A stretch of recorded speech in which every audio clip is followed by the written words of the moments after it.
Guitar maintenance and repair, stuff of that nature. Like, I'm okay at it, but it's something that I need to get better at. So I ran into some problems with my guitars recently with the crackling pots. On my PRS SE Custom 24, the crackling, it isn't so bad.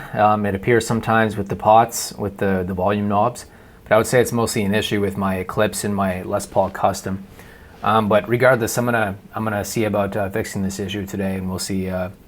You know, if this video gets published, that means it worked. So, yeah, let's do it. So the crackling on it isn't too bad. But it's mostly this one. There's a bit of crackliness with this as well.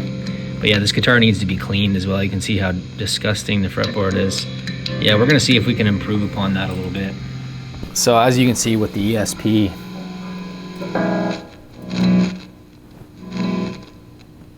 you can hear that crackling. It's not so bad with that one. It's much worse with the bridge, or the neck. It'd probably make more sense to start with the ESP, but I'd like to put some new strings on the PRS first. It needs it. So it's worth mentioning that you're gonna need a few things, right? Like you're gonna need, you know, a screwdriver. I believe it's a 1/4-inch screwdriver, but yeah, I believe it's just like a standard 1/4-inch screwdriver.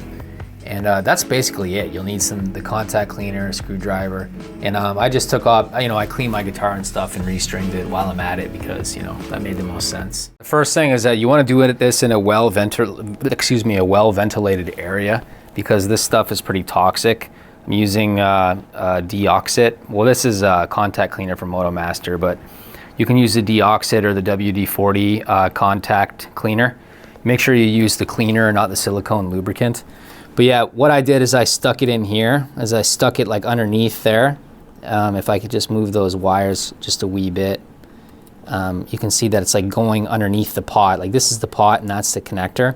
So I'm gonna like stick it in there. I already did it, but for this one here, you wanna stick it in there. We're gonna do the exact same thing. Now, one thing I will say is that like you have to be pretty sparing with it. Otherwise this contact cleaner is gonna get everywhere.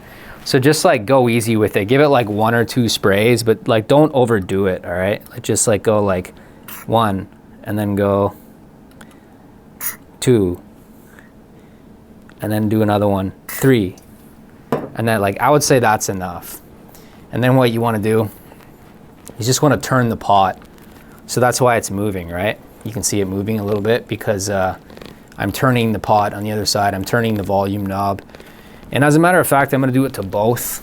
I'm just gonna do it for a little while. That way I'm actually doing a decent job of moving them around and releasing some of that grime and some of that dirt. So again, do it in a well-ventilated area. I mean, doing it with gloves would be even better, but you know, if you don't have that, it's fine. Just make sure you wash your hands after you're done using this nasty stuff. Anyway, so now we're gonna do the same thing, but with the jack. So you can see the jack right there. That's the pickup, the pickup selector. So we're gonna stick it in there and we're just gonna go 1, 2, and then on the other side, 3. And then we're just gonna rock it back and forth a bunch of times.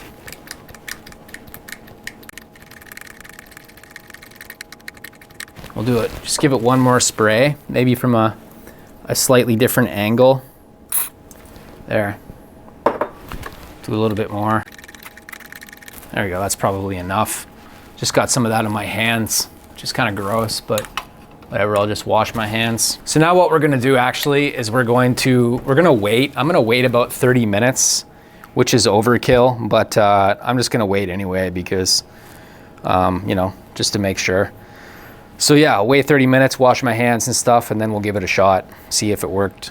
By the way, if you're looking for something to practice, get my fretboard memorization cheat sheet from travelingguitarist.com/fretboard cheat sheet. What it is it's all the triads, the major and minor triads in every single key. Through the octave mapping technique and through a couple other techniques, you can actually just learn to memorize not only the notes of the fretboard, but you can also learn how to improvise in a bunch of different keys by understanding the the foundation of harmony, which is the triads, right? The foundation of chords. You can also sign up to my forum at forum.travelingguitarist.com.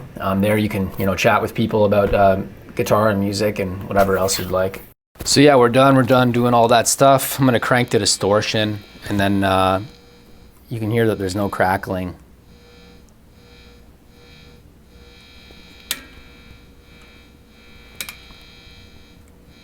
Now the pickup selector, it makes noise, but just from the regular switching, right? But yeah, I'm glad that it worked. No problem.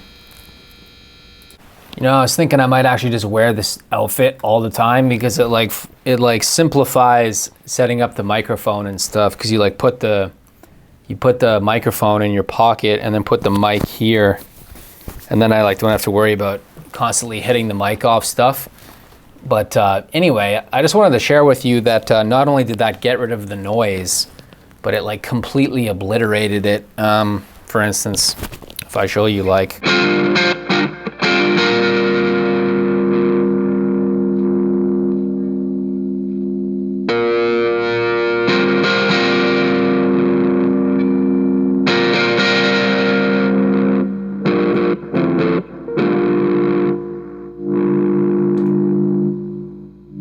there's like zero noise at all.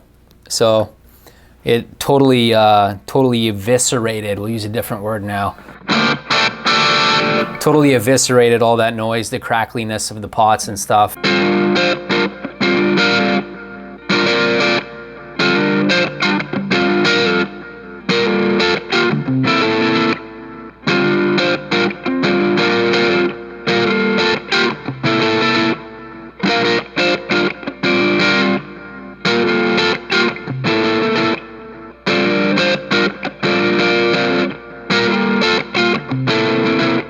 And not only that, but like now that all the guitar is like perfectly clean and stuff, and the strings are fresh and it's crackle free, just feels good, you know?